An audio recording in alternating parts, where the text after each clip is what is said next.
Então vamos lá. Meu nome é Alexandre, eu tenho cerca de 30 anos em desenvolvimento de software. Atualmente eu trabalho para uma empresa americana em Chicago. Estou na Scrum.org há cerca de 10 anos e tive o prazer de ministrar alguns treinamentos com Ken Schwaber, inclusive aqui no Brasil. Aqui no Brasil, felizmente, a gente tem conseguido fazer algumas turmas aqui e é um orgulho para mim estar aqui falando com vocês. E nunca se falou tanto em agilidade quanto ultimamente, né? Nunca. E por quê, né? Por que se fala tanto no termo agilidade? A minha visão é que é uma questão de sobrevivência, não é uma questão de moda ou uma questão de uma técnica que vai resolver meus problemas. É uma questão que a concorrência está fazendo pressão nas empresas para que a situação agilidade ganhe tanta relevância quanto nos dias de hoje.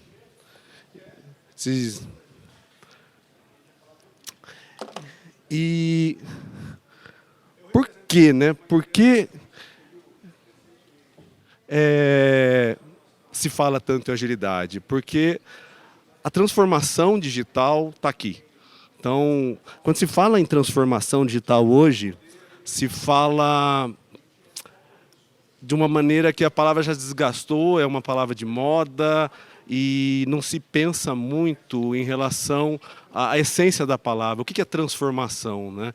Transformação da maneira como eu faço o negócio. Eu tenho um modelo de negócio tradicional e eu preciso fazer de uma maneira diferente. E eu acho que isso tem muita relação direta com agilidade. Então, como eu me transformo digitalmente sem agilidade? E esse eu acho que é um dos pontos mais importantes. E para a gente tentar trazer alguns dados, né, para que a gente possa ilustrar, né,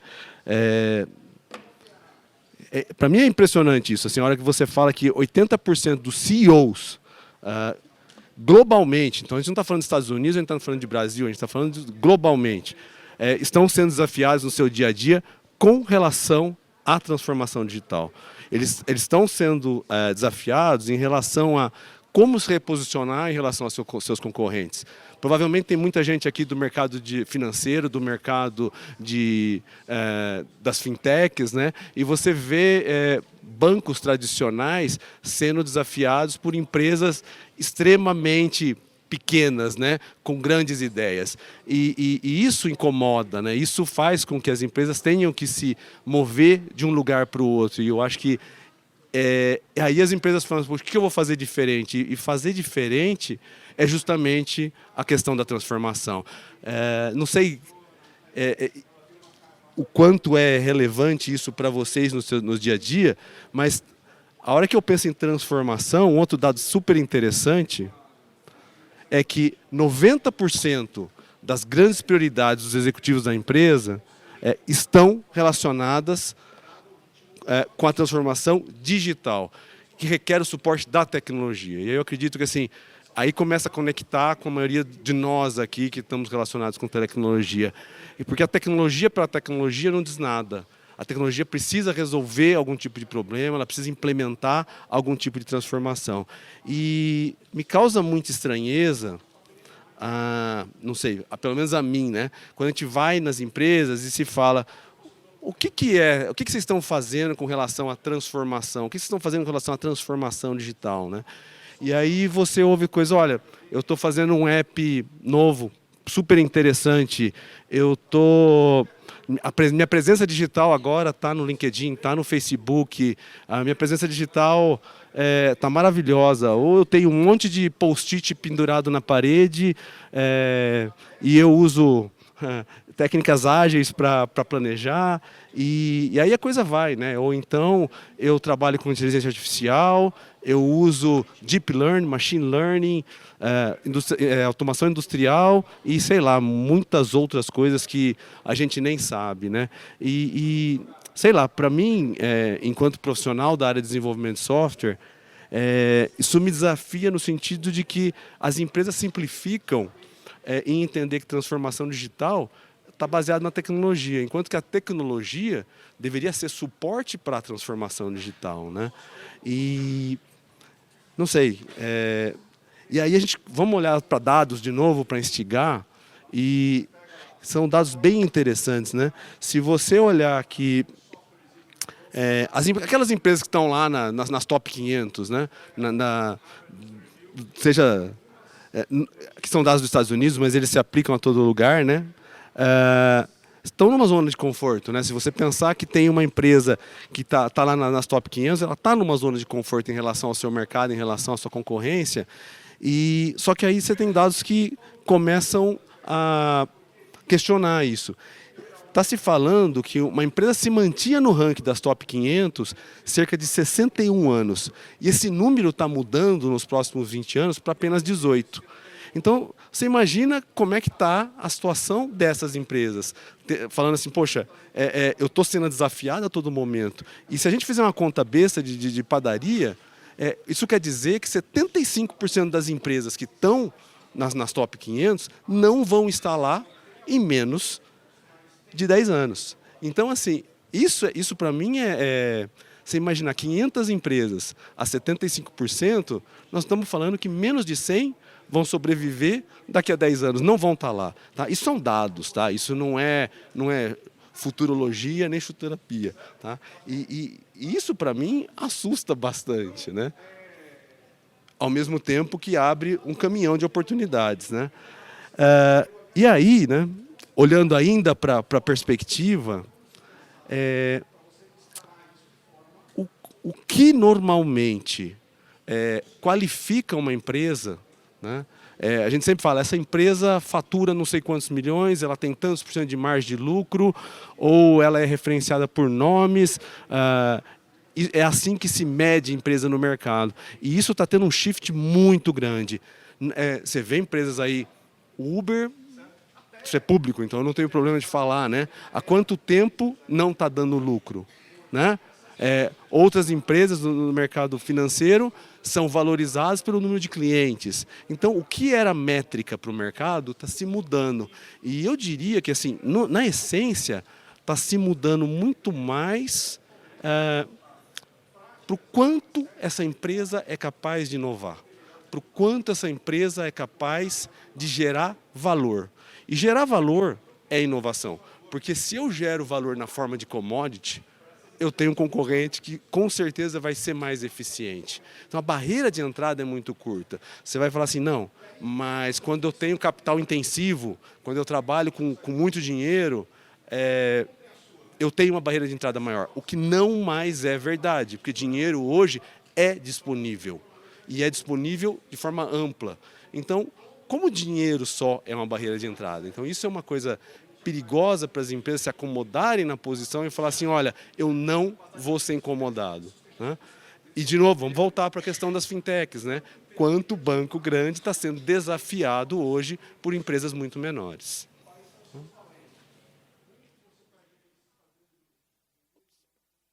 E assim, por que eu não posso dizer que tudo isso tem a ver com agilidade do negócio?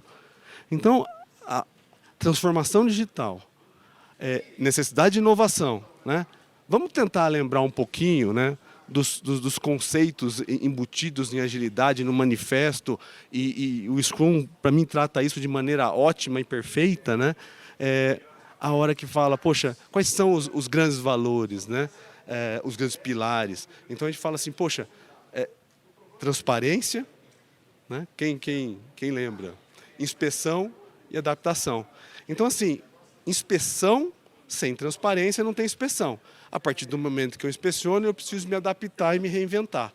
E isso é essência do que a gente acabou de ver nos slides anteriores. É essência no sentido de que eu, enquanto empresa, preciso conhecer melhor o meu cliente. Preciso entender melhor o meu propósito para que eu possa me adaptar. E se a gente quiser ser um pouquinho mais rigoroso, né, o que Business Agility é de fato? Tá? De fato, assim, de maneira simples ainda, né?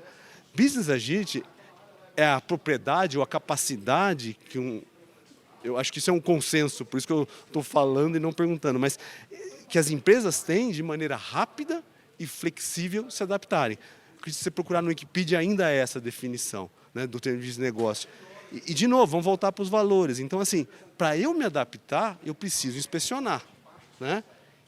E se eu faço isso em ciclos muito longos, como as empresas tradicionais fazem, eu perco o time. Eu perco o time to market. E isso é agilidade. Então, assim, e às vezes, fazendo um parênteses aqui, né? A gente, enquanto agilistas ou adeptos, né? A gente fica, às vezes, com medo de traduzir a palavra agilidade em velocidade, né? Porque a velocidade pela velocidade, ela traz embutido a questão do correr sem saber para onde, né? Mas também é bom fazer um parênteses que não adianta só a gente se adaptar ao mercado se não entregar na velocidade que o mercado precisa. Então, a gente não deveria ter medo da palavra velocidade, né? Só que é uma velocidade diferente. É uma velocidade inteligente, né? É uma velocidade dentro do possível. Mas ela precisa ser de fato, chegar ao mercado na velocidade que você precisa. Porque depois não resolve, né? E aí eu acho que tem um outro ponto, se você pensar no Scrum, que para mim é a essência. Eu me conhecendo e sabendo do ponto de vista do negócio qual a velocidade que eu consigo atingir, né? Eu não vou abrir mão de qualidade, isso é indiscutível, mas eu posso abrir mão de requisito. Eu posso escolher aquilo que traz maior valor. E a gente volta de novo para a questão da inspeção e da adaptação. Então, se eu sei exatamente o que o meu cliente precisa, eu consigo me adaptar e entregar a essência e não entregar aquilo que necessariamente ele não precisa.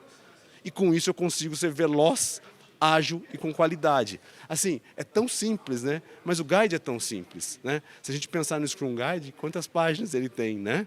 Se a gente for comparar com outras coisas. Então, essa essência que, sei lá, me apaixona sem ter medo nenhum de dizer o quão conciso e o quão inteligente o Jeff e o Ken foram em colocar aquilo, né? E o quanto duro é para a gente, todas as vezes que a gente vai falar sobre mudanças no Guide, a gente quer mudar uma palavrinha e ter uma discussão do tamanho do monstro, né? E isso é importante, porque a essência está lá, né? E está lá não só para software, isso é outra coisa bacana. Mas continuando. Olha aqui. Então, tá bom. E eu queria colocar alguns fatos, né? De novo, a gente falou de teoria, vamos trazer fatos, né? Isso é dado, real. Então, assim, as empresas que adotam agilidade, de fato, não estou falando de fazer um timinho Scrum rodar, não. Não estou falando estou falando a empresa enquanto um todo entende a necessidade de ser ágil em relação ao seu cliente. Não estou falando de Scrum, não estou falando de Kanban, nada. Estou falando foco no cliente, velocidade, atingir o cliente. Então, as empresas que adotam isso, é reconhecido que tem um impacto direto nos objetivos e na questão de competitividade. Parece óbvio, né? A partir do momento que eu sei a necessidade do meu cliente, eu estou muito mais aliado que o competidor, né? Esse é o ponto. E vocês veem que isso não tem a ver com método ou framework ou nada. E aí, né, se lá atrás, alguns slides atrás, a gente falou, poxa, está se mudando a maneira como se avalia uma empresa, a gente falou assim, não se olha mais para custo, não necessariamente, ou para receita, ou para lucratividade, e se pensa mais em inovação. Mas, ao mesmo tempo que a hora que eu penso em inovação, eu começo a estar tão alinhado com o meu cliente que essas métricas passam a ser lag. Essas métricas passam a ter resultado porque eu mexi no ponto certo. Então, ao invés de simplesmente eu focar na lucratividade pela lucratividade, eu foco na inovação, eu foco no valor ao cliente. E aí eu consigo evoluir para que as minhas submétricas, eu sei que as empresas vivem por causa disso, e é por isso que a gente ganha o nosso salário, mas a gente tem que ter foco, né? As submétricas vão ser impactadas, e isso é fato. Empresas que têm agilidade no negócio têm melhor receita, têm melhor lucratividade, né? E, de novo, né? Isso acontece porque há uma mudança na maneira como a empresa enxerga os seus clientes. Há uma mudança como os colaboradores da empresa entendem o seu papel. Está havendo uma mudança de cultura. E aí, ainda se apoiando em dados, né?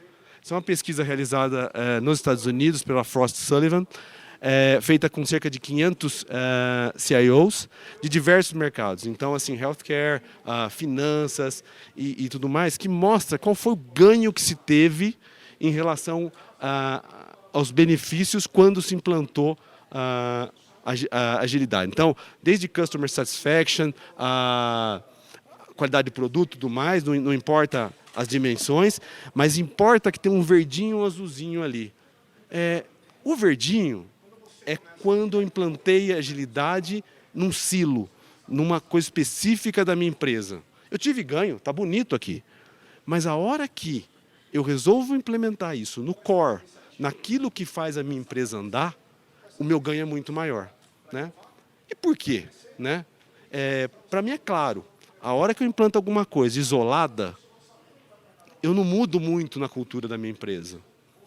Eu tenho ganho de colaboração, meus times podem ficar mais animados, né? Eu posso ter mais produtividade no pior sentido da palavra agora, não do ponto de vista de lucratividade, mas do ponto de vista de produzir mais simplesmente. Mas eu não penso diferente, eu não tenho a transformação, né? Seja ela digital ou não. E isso, para mim, é ponto para chegar... A ideia era falar para vocês, né, uma receita de bolo, que a gente nunca faz em ágil, mas a gente trouxe a receita aqui hoje. Quais são os 2 pontos fundamentais para se conquistar a agilidade de negócio? E é bom que assim, todo bolo vai farinha e açúcar, então tá bom, alguns não vai, e às vezes a farinha não é de trigo, mas vai. E aí, assim, esse para mim é o grande ponto, tá? Eu diria que ele é 70%. Então, empresas que querem conquistar agilidade no negócio precisam ter uma visão focada no cliente. Mas isso é óbvio. Mas não é o que acontece. Focada no cliente não é focada no cliente, é focada nesse cliente, que é diferente desse cliente, que é diferente desse cliente. Senão eu não vou conseguir ter a produtividade, agora no sentido bom, específica de cada um. Eu vou ter resultados médios. E não é o que a gente quer. A gente quer resultados ótimos, então eu preciso me adaptar. E aí vem um outro ponto, que está na palavra, que às vezes passa desapercebido. A visão de produto. Né? E produto não precisa ser necessariamente aquela caixinha. A visão de produto, numa concepção mais simplista que existe, na minha opinião, é quando você para de pensar num projeto ou numa coisa estanque, específica, e começa a pensar na longevidade com o seu cliente. Quer dizer, o que eu vou transformar na minha empresa para ter receita hoje, amanhã, depois e depois? Então, às vezes eu falo assim, eu saio do mindset de custo para o mindset de revenue stream, de receita recorrente.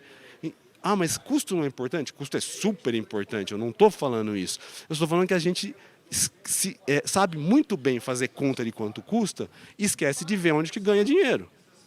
E isso é o começo para você transformar.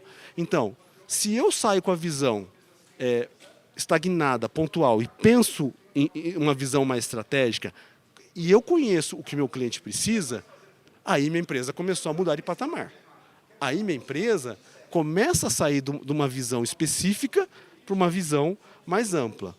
E aí, vocês têm que concordar comigo, que a partir do momento que eu foco no meu cliente, é óbvio, eu começo a gerar mais valor. Pelo simples fato que a gente falou lá atrás, que eu deixo de entregar o que ele não quer e começo a entregar o que ele quer. Mas não dá para estressar isso para sempre. Em algum momento, eu preciso pensar no que mais eu posso dar.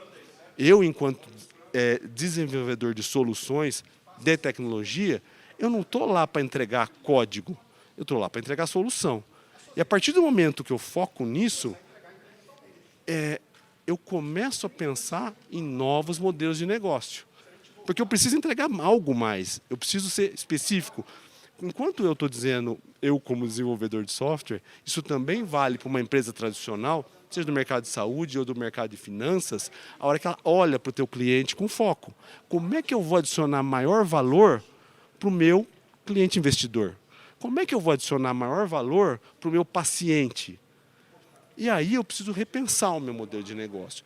Pelo simples fato de que eu tenho um mindset no cliente, eu preciso ir e voltar várias vezes, então eu preciso entregar alguma coisa nova. E a partir disso as coisas acontecem. Eu começo a ter novas maneiras de receita e eu começo a ter novos produtos. Então acho que isso é bem razoável. E aí parece que a gente está falando de inovação. Só que não é aquela inovação que a gente vai para um quarto escuro e pensa, sei lá, não sei o quê, e tem uma ideia. É uma inovação construída. A inovação que se constrói a partir da visão centrada no cliente. A inovação que se constrói a partir da busca recorrente e repetitiva e constante em que mais eu vou entregar, que mais eu vou entregar e que mais eu vou entregar. E vocês vão falar, poxa, você está repetindo toda hora que tem que ter foco no cliente. É isso que eu vou repetir. Tem mais um ponto, mas é isso. Porque assim, é isso que faz a diferença nas empresas.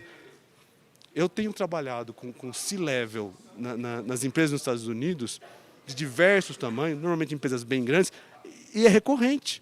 Se perde a visão de cliente. Então não dá para falar coisa diferente disso. E vamos pensar em casa como é que é, né? Bem, e a gente vai para o segundo ponto. Então, a visão do cliente, primeiro ponto. O outro ponto não adianta só eu ter visão no cliente. Se a minha empresa não permitir que eu possa atender meu cliente. Então, o outro ponto é cultura. Tá bom, visão de cliente é difícil, mas acho que é bem claro para a gente o que é e como a gente faz. A hora que a gente vai para a cultura, não dá volta para lá, mas ferrou. Porque assim, a gente fala, começa a ficar etéreo, né? O que é cultura? Que desgraça é essa, né? E aí, a hora que a gente fala em cultura, eu copiei isso de alguns lugares, então não dá para atribuir um dono, mas para mim é fantástica essa compilação. Que se você quer mudar a cultura, de fato, a liderança precisa não só comprar, como dar o exemplo. Então, se fala assim, poxa, mas quantas empresas ágeis começaram de baixo para cima? É verdade, Microsoft é uma delas.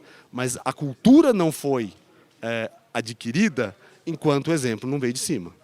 Não se muda a cultura sem sponsorship e sem exemplo. Assim como não se muda a cultura se o ambiente não é propício. Eu posso ter a melhor semente, se eu jogar na terra ruim, ela não vai germinar. E ambiente propício em termos de cultura é aquela que habilita e que permite. Vamos falar um pouquinho mais sobre isso.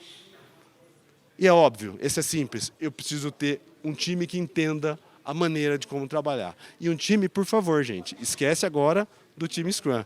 É empresa. Eu preciso ter RH, eu preciso ter compras, eu preciso ter visão de produto, vendas alinhadas para o objetivo da empresa. Bem, para a gente não se estender muito, mas assim, quando a gente fala de liderança, não precisa passar por todos os tópicos, porque eu acho que tem um que se fala assim, liderar, a melhor maneira de se liderar é o exemplo. Então, se eu quero que alguém faça alguma coisa, eu tenho que começar fazendo enquanto líder. Acho que esse é o primeiro ponto. Então, não adianta eu, enquanto líder, bloquear ideias. Não adianta, enquanto líder, eu, mesmo achando que sei que aquilo vai dar errado, eu não tentar entender e não tentar suportar. Porque errar faz parte do que a gente está aqui. Só que eu também posso estar errado. E pode sair uma ideia boa. Então, acho que essa é a essência de liderar, né? E tem um ponto super importante, que é assim, enquanto líder, eu preciso fazer de tudo para que meu time enxergue em mim alguém que agrega valor e não que paga o salário. Porque se eu não sirvo o meu time, eu sou um chefe, eu não sou um líder. Eu preciso inspirar. E inspirar não é nada do outro mundo. Inspirar significa prover alguma coisa aonde ele enxerga valor e ele vai acreditar em você e vai remar junto. Não é fácil, mas não é dos mais difíceis. Ambiente que suporte a agilidade. Eu acho que assim, muito se fala em ambiente seguro, não sei se vocês já ouviram esse termo, de safe environment, que é assim, aquele ambiente que me permite, não necessariamente errar, mas me permite ser transparente. Sem isso, esquece. Se eu não puder ser transparente, eu vou saber muito bem como esconder os erros. Eu vou saber muito bem como deixar a água turva ou da cor que se queira. Eu sei manipular planilha se eu precisar. Eu sei dar os números que as empresas precisam e que não são a realidade. Eu sei mover de carreira, né? O pessoal fala de cair para cima, né? Sem necessariamente levar o valor para a empresa. Então, o ambiente propício, ele habilita a comunicação, ele habilita o relacionamento e permite que a tentativa e erro ou a expansão e adaptação ocorra, né? E, por fim, não menos importante, eu não sei dizer se 1, 2 ou 3 é mais ou menos importante, porque sem um ou sem outro não acontece, né? Mas não menos importante é desenvolver a competência do time. E não é conhecer o framework Scrum, é conhecer assim, poxa, eu tinha uma atividade específica, não é mais isso que a empresa espera.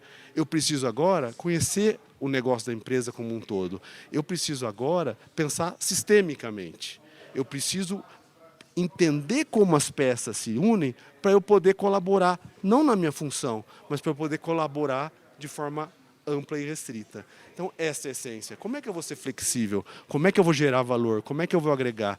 Então, isso para mim é a dificuldade, mas a essência da mudança.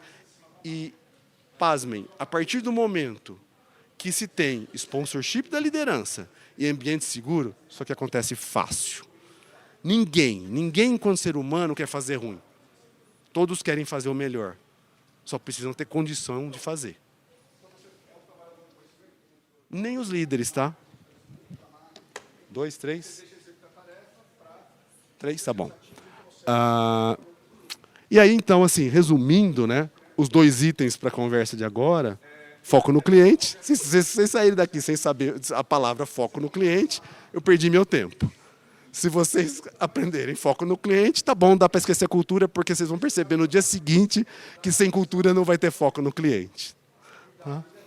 E aí, mais dados, né? Porque assim, eu acho que falar é legal, mas se a gente fala sem dados, não resolve, né? E aí eu queria falar com vocês o seguinte. Perdi meus dados aqui. Vamos ler aqui, eu ponho o óculos, não tem problema. O que fala aqui é o seguinte, 78% dos top performance empresas hoje estão em algum grau de agilidade já. Tá? E o legal é que fala assim, em 2020, as empresas que têm esse mindset vão passar os seus concorrentes.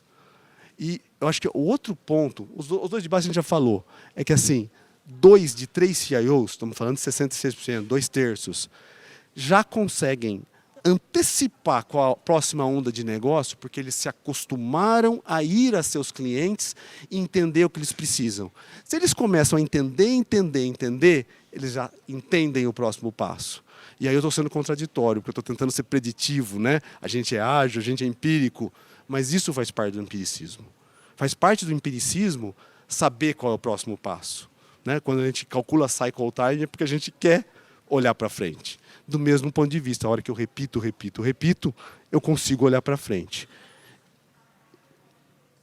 E, para finalizar, a empresa que é responsiva, né, adaptativa, dinâmica, oportuna e colaborativa, ela tem agilidade no negócio. Perguntas? Eu preciso botar um negócio aqui, né?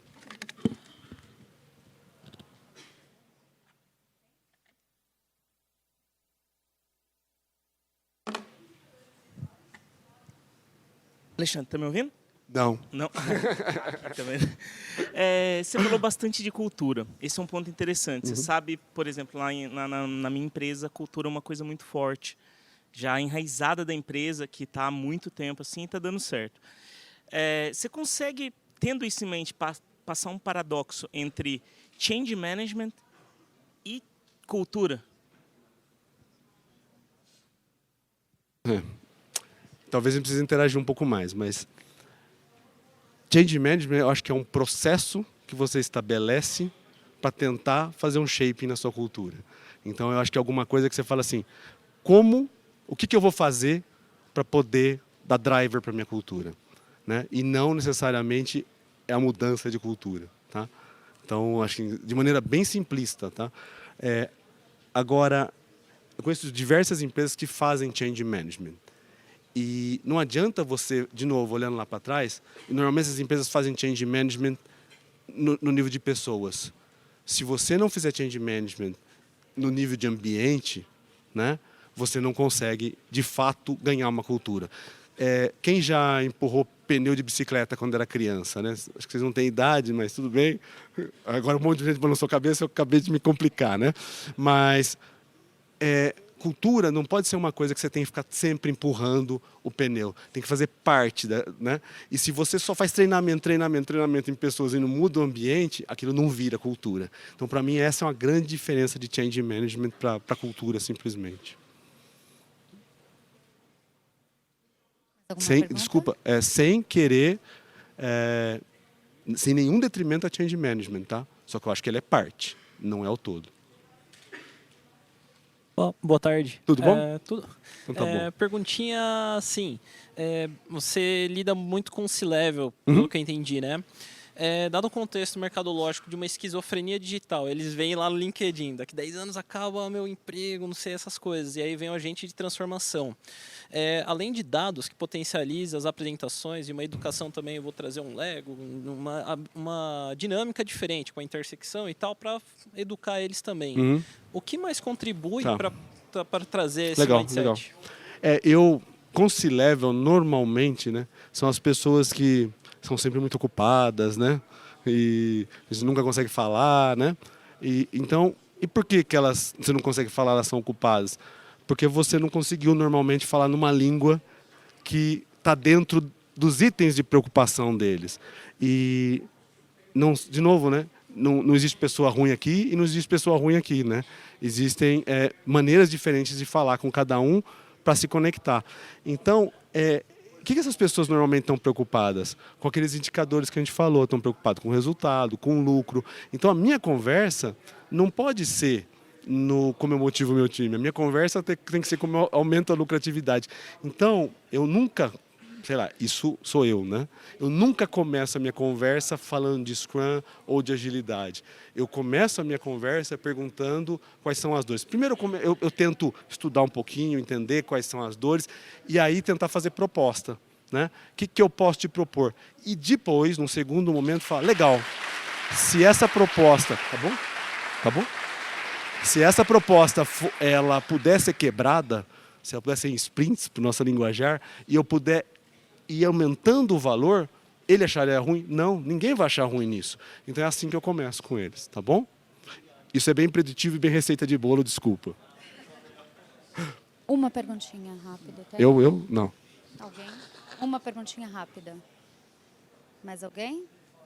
Não? Então, Tá bom. acabou. Obrigado, pessoal.